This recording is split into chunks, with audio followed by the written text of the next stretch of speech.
Welcome back to Missing. I am Tim here today with Lance. Lance, how's it going?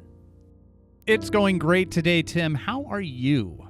I am doing very well. Thank you for asking. Hope everyone out there is doing well as well.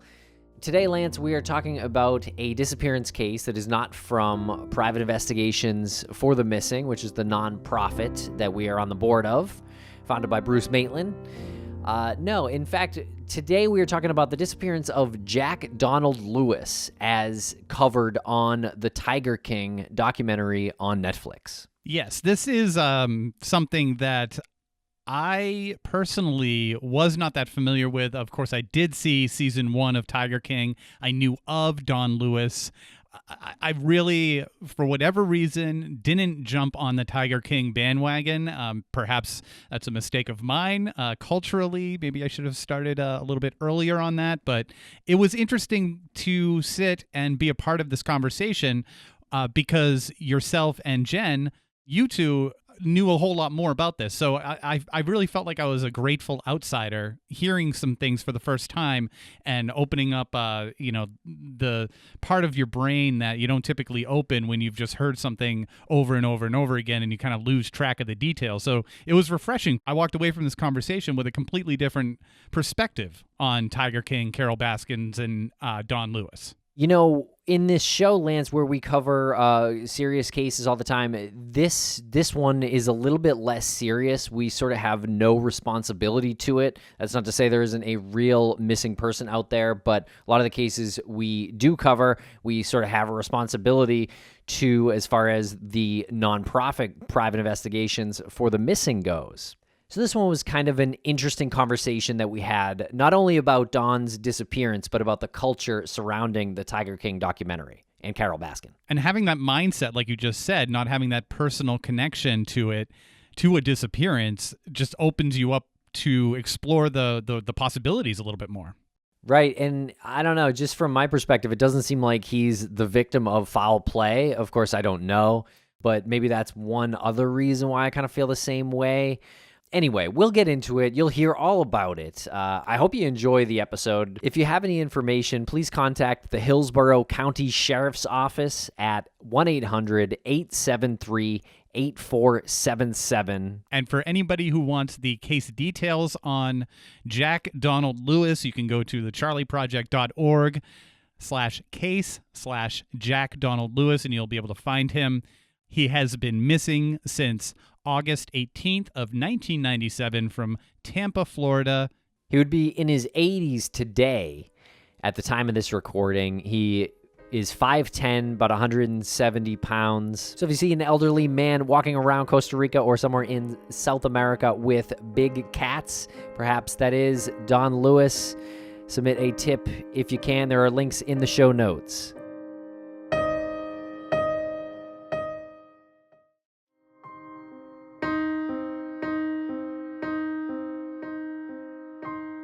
Welcome back to the Missing Podcast. Jennifer Amell, how are you today? I'm doing great. There's lots of snow here in Vermont. I'm nestled in to my newish hatch, and I'm excited to discuss our case today. Well, this is an unusual case for us because of the level of awareness and the level of visibility that it has. And we're speaking about the disappearance of Jack Don Lewis, and most people are aware of this if they've watched a couple of episodes of Tiger King. And we don't typically go down these paths with celebrity disappearances pretty much ever. Yeah, we tend to cover those cases that don't get a whole lot of media attention, but we thought that this case was worth discussing because it is kind of a cultural moment right now. And as we were kind of talking off mic about this, it's kind of less about delving into the disappearance of Don Lewis and more about maybe examining why we think his ex-wife, Carole Baskin, had something to do with it. And speak for yourself, but nothing's off mic for me. And so this episode, we're going to be talking about Don Lewis and the Tiger King documentary a little bit. Specifically, season 2, episode 2, they really dove into Don's disappearance. And as I was watching it, it seemed like really interesting to discuss. It seemed like one of those cases that it had at least 2 or 3 viable pathways you could go down and explore. If this happened, this might have happened as well, and you can kind of look at the most likely scenarios, I think. And really, it just seems like a fun knot to untangle. And I understand there's a missing man here. Those are great points. And also to Jen's point, I think it comes together with the fact that Carole has been painted to be this villain in the whole thing, painted to be this very sweet person on the outside, but diabolical on the inside, and approaching it from that angle as well kind of speaks to the culture, the mindset of those who have watched and binged Tiger King season 1 and season 2. I mean, that was just a perfect thing to come along right at the time of a pandemic where people needed something to get them by. And I think a lot of people latched on to that concept that while Joe Exotic was this fun, interesting, potentially dangerous character, but his sort of lovability in spite of himself or despite himself was what made him endearing, whereas they needed a villain, and she became the villain for the most part in season 1. And then you find out all these things. Yeah, I do find that so weird as well. Joe Exotic is in prison right now as we record this, and Carole Baskin is free and running her own, tiger zoo. And you're right. Carole is made out to be the villain, and there are people trying to free Joe Exotic for what he did, which was basically try to hire somebody to potentially kill Carole Baskin. Not to mention the animal crimes that he's broken. Yeah, I think it's incredible that he's in prison charged with hiring somebody to murder her. And he's not the ultimate villain. There are other villains in that show. Yeah, I mean, speaking to the cultural relevance of this moment, I think like you saw a lot of people on social media dressing up as Joe Exotic, and and then anytime someone would try to do the Joe Exotic accent, it's like Carole Baskin. Like that's where you go first in this cultural moment, so it moves so far away from like the actual crime to like, oh, the entertainment of look at this guy running around with the tigers. He's so crazy and wild. And he's talking about how Carole Baskin did this and did that. And it just became fun for people. People dressed up as him for Halloween. Yeah, I think there's a lot to say about why something like this happened, but I feel like we should go through the facts of Don Lewis's disappearance, and then maybe we'll get into the cultural discussion of this case. So Don was married to a woman named Gladys Lewis. And in 1981, this is when he met Carole. He was still married to his first wife, and he raised 4 children with her.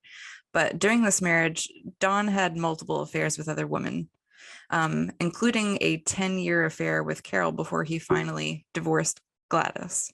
Okay, so I guess you could take something there from both of their characters. I suppose that's sort of not a great thing to do to your first spouse, obviously. And in 1991, Don married Carole, and they established Wildlife on Easy Street near Tampa, Florida, which is an animal sanctuary for tigers and other exotic animals. But Don and Carole frequently argued over the mission of the sanctuary, and Don wanted to breed and sell big cats while Carole wanted to rescue them. It is such a sticky situation. Anytime you're dealing with something like this, she wants to rescue big cats. He wants to breed them. There's way more money in breeding and selling them, but you can also make some money if you have your sanctuary and you're rescuing them and you're taking care of them. But overall, like what a very, and I feel like we're kind of, I don't want anyone to think that we're Johnny-come-latelys to the whole thing because we just have never talked about Tiger King before, but it's still relevant today. And it's fascinating in my mind that you can find like-minded people who come together and say, this seems like a logical thing to do. And she's super successful at it. But I don't know anyone in my life, if I ever pitched this idea, like, do you want to go into business rescuing and putting on display giant cats, exotic cats, like endangered cats? Most people in my life would be like, no, that is way too much. Speak for yourself. Everyone in my life would be down. Well, yeah, Carole's really committed to the lifestyle. Also her YouTube videos. I mean, she makes YouTube videos talking about this every day, I'm pretty sure, for years. So this is definitely a lifestyle or identity even for Carole. Yeah, I think in like the expansive universe of the Tiger King series, they've really highlighted that owning big cats, whether it's for breeding or for rescue, is really a passion, and this like crazy subculture that creates these like epic kind of characters. But I think it definitely speaks to the character traits of Don and Carole, where Don was kind of in it for the money. I mean, I'm sure he was passionate about animals and loved them and in his own way, but it really was to make money in the long run. Whereas Carole kind of had this more moral mission in mind. And on August 19th, 1997, Carole reported Don missing, and his van was found at a small remote airport about a half an hour away from the couple's home, and the keys were reportedly still in the van. And Don possessed an amateur's pilot license and flew a small plane called the Piper Arrow. And there were some stories in Tiger King about his flight history, if you will, that he had actually crashed several planes and had his license revoked, but still flew planes. So I guess at this time he did not have a license. I'm not really sure. But they say in Costa Rica that you can still fly under 1,000 feet and stay off the radar. I mean, do you know how much money it takes and time it takes to do that, to get a pilot's license? Yeah, it's really extensive. When is he finding time to do this? That's a pretty irrelevant point that I'm making here, but I mean, that's thousands and thousands of dollars and thousands of hours. Yeah, he was a very wealthy man. He, I think, had up to around 20 million, it was speculated. So along with this pilot's license, people speculated that Don had taken off from this small airport and flew himself somewhere along with another person. And there was a rumor reported that while flying, Don was actually strangled and tossed out of his own airplane. Although who may have been with him in the plane and indeed who had reason to murder him remains a mystery. There's no rumor circulating about who it might have been in that airplane. But there was actually a 48 Hours correspondent. His name was Richard Schlesinger, and he's also an amateur pilot. And Richard said that it was nearly impossible to open a plane door in the type of plane called a Piper Arrow. It was impossible to open this door in mid-flight because there was hurricane force, like winds, pressurizing the cabin door. So it would be really, really hard to open that door and, push somebody out. Yeah, that is a weird rumor to sort of get out there, because you would have to imagine that it's just a rumor, or the person who did it spread the rumor, which I don't know. That could be. I mean, wouldn't there have to be like some kind of record, like if his plane was missing and if it landed anywhere, where did that plane end up? That is mentioned in Tiger King season 2, episode 2. They talk about that, and I guess there's just not records kept like you would expect with the FAA or whatever here in America. It's just not like that when you're flying small planes in Costa Rica. Yeah, that makes sense. It was the 90s too, which is the Wild West. Before 2001, it was pretty loose. After 2001, they probably tightened up the restrictions, but I'm not sure about Costa Rica. But yeah, unfortunate, because you would have a pretty direct course that you could follow. And if records were kept, you would put your name down, your passengers' names down, and where you took off from the time, and then where you landed. So it would be pretty much a no-brainer if you took off with Don Lewis and you landed without Don Lewis, the pilot. And around the time of Don's disappearance, Trish Farr Payne, who was married to Don and Carole's handyman named Kenny Farr, came forward with an interesting story. Trish said she recalls Kenny coming home 2 days before Don was reported missing, driving Don's van. And the van was full of Don's extensive gun collection.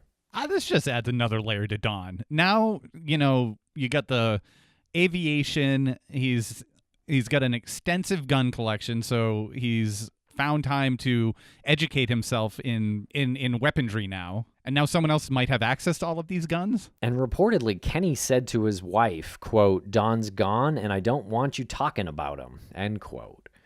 And Trish also remembers a large freezer appearing on their porch around this time. and she noted that it vanished about a week later. So it's just a recipe for disaster here. Yeah, I don't know about this freezer. I find that really interesting. I mean, along with the gun collection and stuff, but like if a giant freezer appeared on your porch, like wouldn't you have more questions? It's like, what's in the freezer? Would you look in the freezer? Or would you just be like, huh, a large freezer is there and not ask any questions until it like disappears mysteriously? I guess if you're married to somebody like Kenny, you probably don't want to look in the freezer. And allegedly, she had said during a fight with Kenny that he threatened her and said, if you try to leave me again, I'll put you in the grinder like I did to Dawn. I don't know if that means like the wood chipper or like meat grinder that they might use for the wild cats. Yeah, I imagine that they might like put meat through a grinder to feed the cats. But yeah, I don't know what kind of grinder she's talking about here. But that's certainly a threat.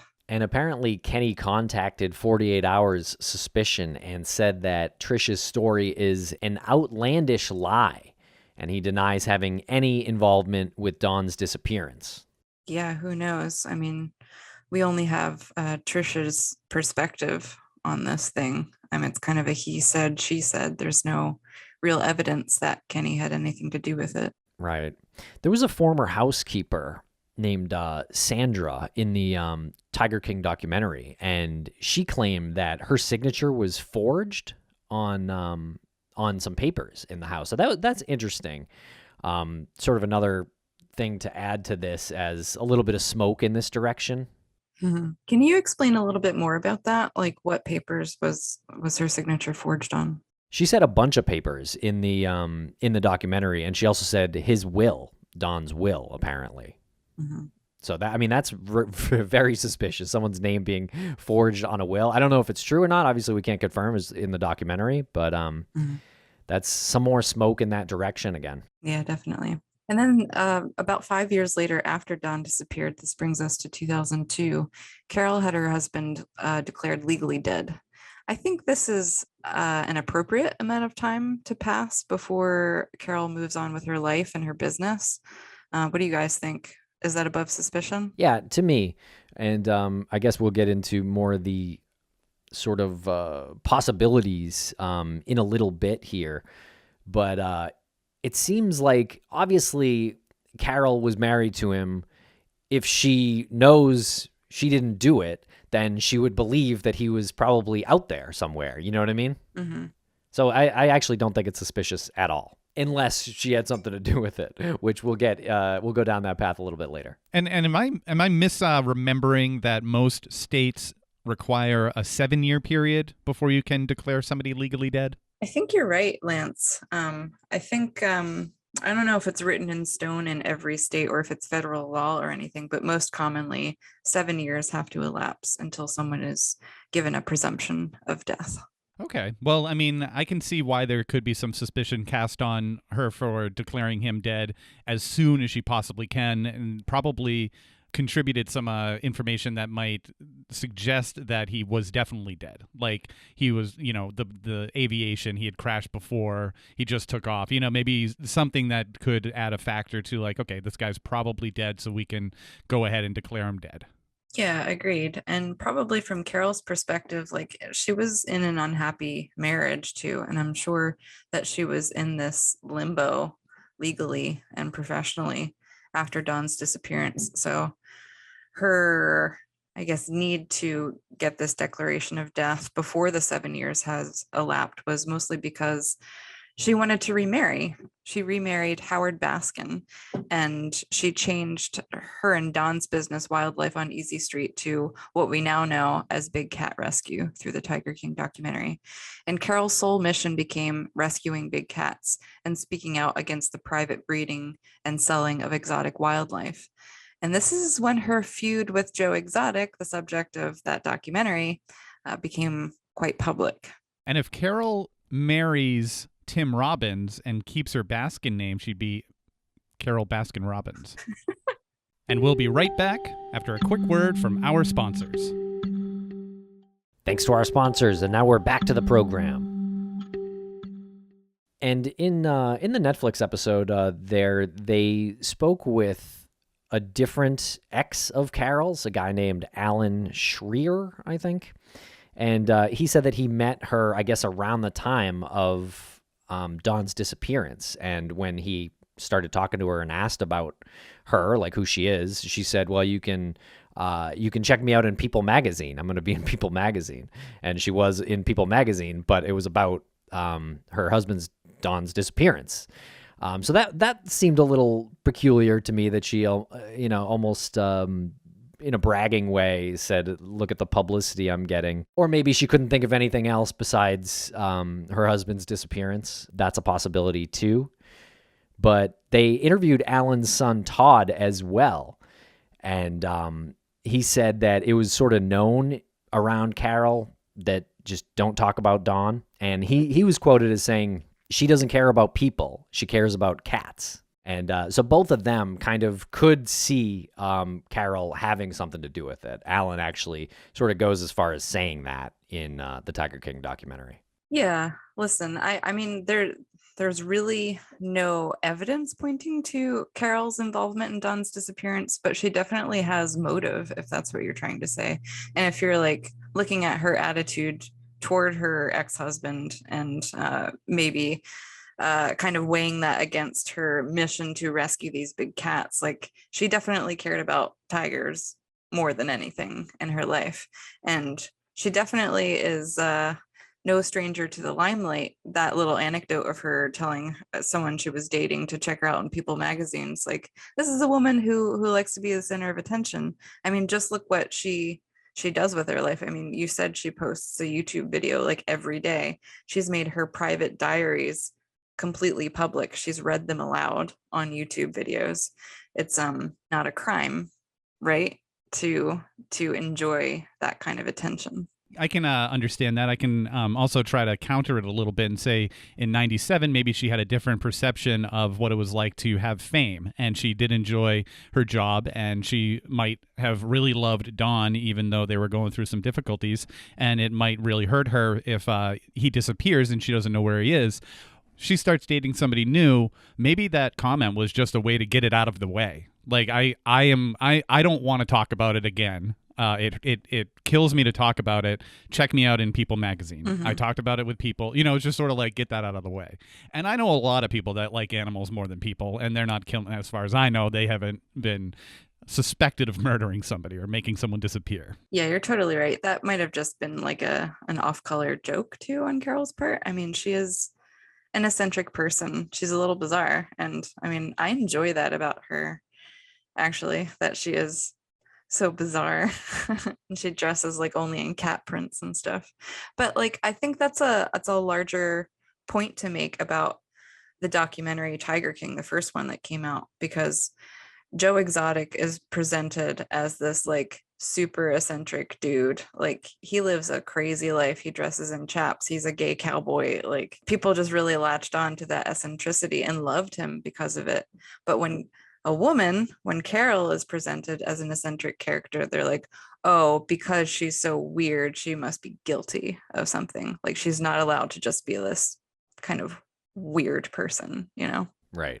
Yeah, I think it speaks to her likability a little bit in the documentary. And some of that has to do with editing and the filmmaking, and we know that as, folks who have made some documentaries and things like that. And people seem to like Joe more, as we kind of talked about in the beginning. I don't really get it personally. I don't really like anyone on the show. I think they're all pretty awful. I guess it's also not like a great trait maybe for most people to like, oh, you're very fame hungry or whatever. I think that sort of wears on people after a while. But overall, I kind of agree. I'm not watching the show because these people are boring. I'm watching it because they're eccentric. Yeah, exactly. And I think it's kind of important to spell out exactly what the bedrock of this accusation against Carole was. And this all stemmed from Joe Exotic. So Joe Exotic was this, breeder and seller of big cats. And then because Carole was against this breeding and selling of big cats, she was attacking Joe Exotic for animal mistreatment, that sort of stuff. So Joe decided to fight back. And what he decided to fight back with was to discredit Carole by vaulting accusations that Carole had murdered her husband, Don, and fed him to her tigers. And this, of course, became a viral accusation.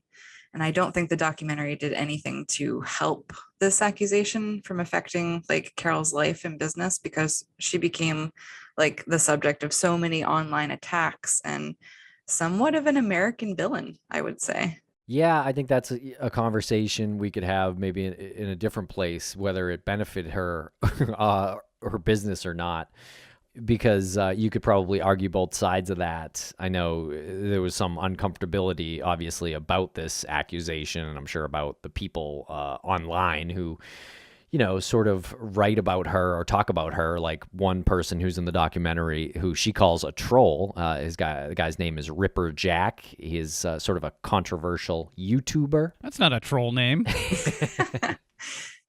And I do think it's interesting to sort of discuss what would have happened or what might have happened if, what Joe's claims are kind of completely absurd. Maybe I'll just start there, because for her to have fed Don to the tigers, I mean, that would make an absolute mess. The tigers would be completely covered in blood if she just fed a person to tigers, like I suppose if she ground them up, that would be a different story, but that's not exactly what Joe Exotic said. Yeah, the DNA would be everywhere. And I think by 97, DNA was a thing that was in the zeitgeist, right? Yeah. Because of the O.J. Simpson trials. Yeah, and that was right when it happened. Yeah. Yeah. I mean, you're talking the mid-90s. That's exactly when DNA started becoming relevant in criminal cases. Right. But, perhaps you kill somebody, you let the blood, do a little hack job on them, piece by piece. You're nice and neat and clean about it. Perhaps you've frozen them so that you can get, not a lot of blood spillage there. Maybe you Dexter out your place. Yeah, I mean, I don't even want to entertain what it would take to like chop up Don's body and feed it to tigers. That's just like clearly from the mind of Joe Exotic. It's like, oh, this would be sensational. She has tigers. You could totally feed a body to tigers. Well, and so obvious, right? Your enemy, someone who's your nemesis, you need something against them. Mm-hmm. Lucky for you, her husband's missing. Lucky for you, she's got a bunch of big cats. I wonder what rumor you're going to start. Yeah, like what's the first thing you would do if you had an enemy and you were trying to find dirt on them? Like, oh, their husband disappeared. I'm going to accuse them of murdering them. Like that's the first skeleton you would go to. Yeah, I have plans on the two of you that I've been putting into place for years just by having you be, true crime podcasters. I mean, look at all the stuff you've learned. Look at all the stuff in our search engines. Exactly. I think there's also something to be said about the filmmaker who made the first Tiger King and obviously the second and third installments.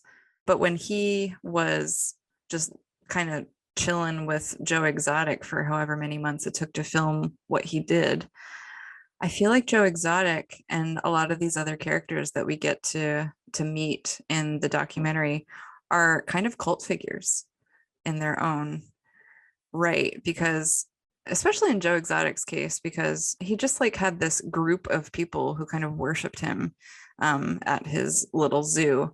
And because and Joe Exotic, he is compelling, he's funny, he's likable, as you said before, and I imagine spending that much time with him would make the filmmaker Eric Goode kind of endeared to Joe Exotic. And I think in some way Eric joined Joe Exotic's cult and made a documentary that came out of that framework, and because it was made through that perspective of being endeared to Joe Exotic, America became endeared and joined Joe Exotic's cult. What do you guys think? I think it's an interesting theory. I mean, I think there's enough distance with all the characters that I wouldn't say that the filmmaker was in Joe's court completely. I mean, he doesn't make him look great. He went to prison afterwards. I think the filmmaker probably knew exactly what he was getting out of Joe Exotic and the rest of these people. Completely eccentric people. I'm sure he didn't know the cultural relevance that this story was going to have. Yeah, I'm just trying to trace like why Carole became such a villain, And I think it was because the story was presented through the eyes of Joe Exotic. Well, it's a conspiracy, right? Like you can just roll it into conspiracy culture too. Like Joe created this conspiracy basically that doesn't have really any evidence behind it. It just has some like, oh, look over there. That could be considered circumstantial evidence if she had something to do with it, but probably not. I'm going to go down a path that stop me if it's but I'll try to be very concise about it.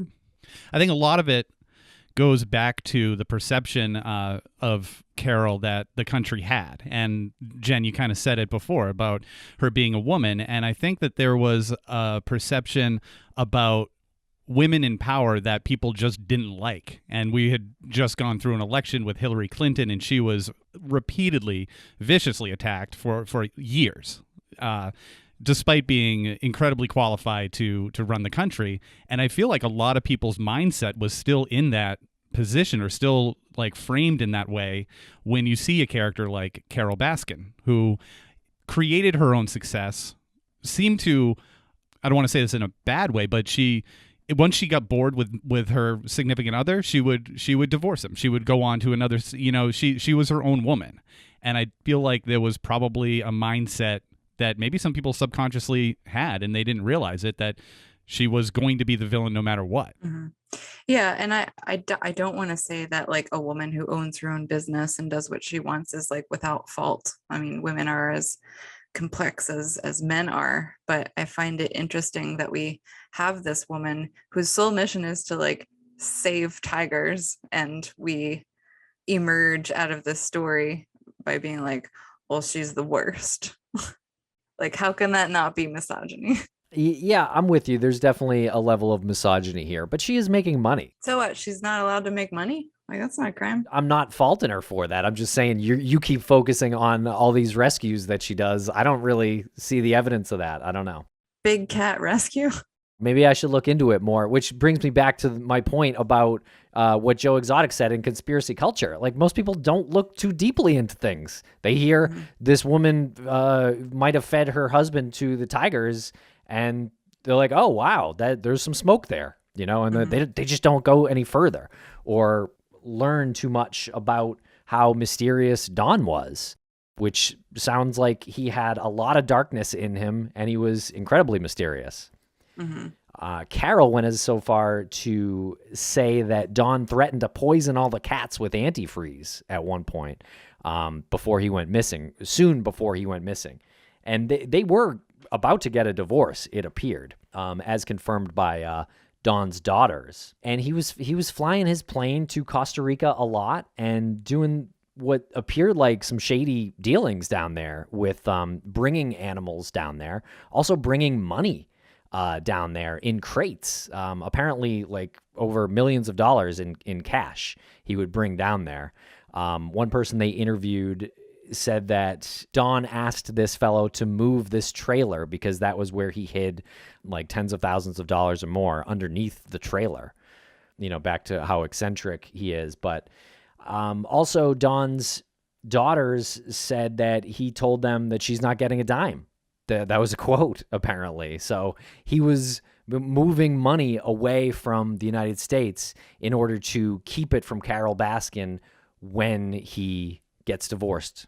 Yeah, I think the threat to kill all of the tigers too was also kind of a power move, because he knew that Carole cared most deeply about the cats that were in their care. So I think like he was just trying to not let Carole have anything. No money, no assets, no cats. And he's a pretty well-connected man, right? When he's in Costa Rica, he knows people, right? You have to be. If you're flying your own plane down there, you have the confidence to move crates of money, crates of cash. He's probably in some bed and breakfast in Montezuma or something, like on the beach. Yeah, he was moving a bunch of money around down there. Apparently, they thought he was going to try to, I guess, have an animal farm down there and open that, but that never happened. And also, there was a fellow in the documentary who said there was a CIA investigation into Don that was ongoing, maybe having to do with the money he was moving. I don't know. He was a podcaster. There was also a part in the documentary where there was a document from Homeland Security that was brought out, and there was a redacted name who apparently investigated his case, said that he is alive and well in Costa Rica. Which is not surprising. To answer the question about how he made his money, they had some real estate investments. He bought and sold scrap metal, I believe, at one point. And even though that sounds like it doesn't bring in a lot of money, like people spend a lot of money for scrap metal. But real estate, they probably flipped a few homes and acquired a few $1 million that way.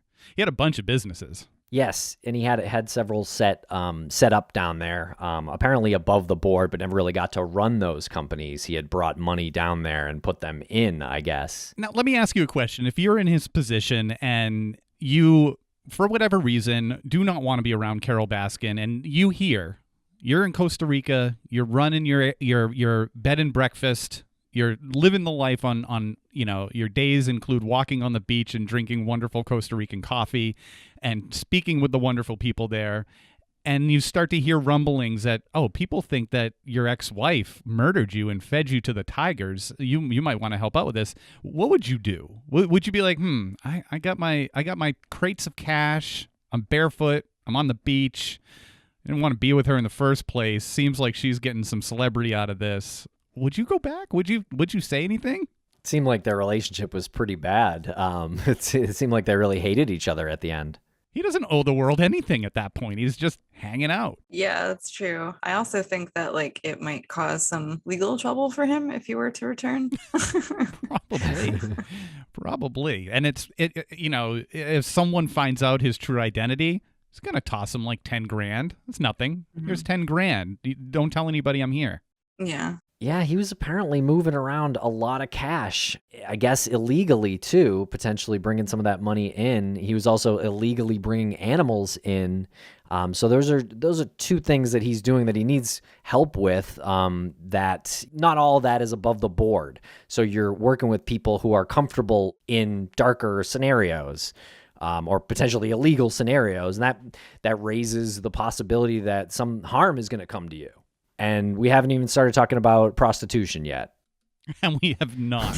Also covered in the documentary, apparently Dawn had a girlfriend who Carole even met on one of her visits, who was 15. That is obviously underage. And, we don't even probably have to mention it, but it's stated in the documentary, that doing that is something that could get you killed. A Costa Rican girlfriend. Yes, 15-year-old. Yeah, there were also reports of many young girls coming to his property. He would have parties, he would entertain. It seems like this is hinting at kind of a flop house situation. And Don Lewis's family, his daughters, have been working with a civil rights lawyer out of Tampa. His name is John Phillips. And this John Phillips has also paired up with this Ripper Jack fellow from YouTube.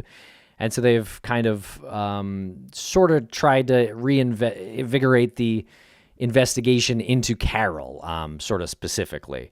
I will say in reading between the lines with law enforcement statements, it seems like there's a lot of smoke in Costa Rica.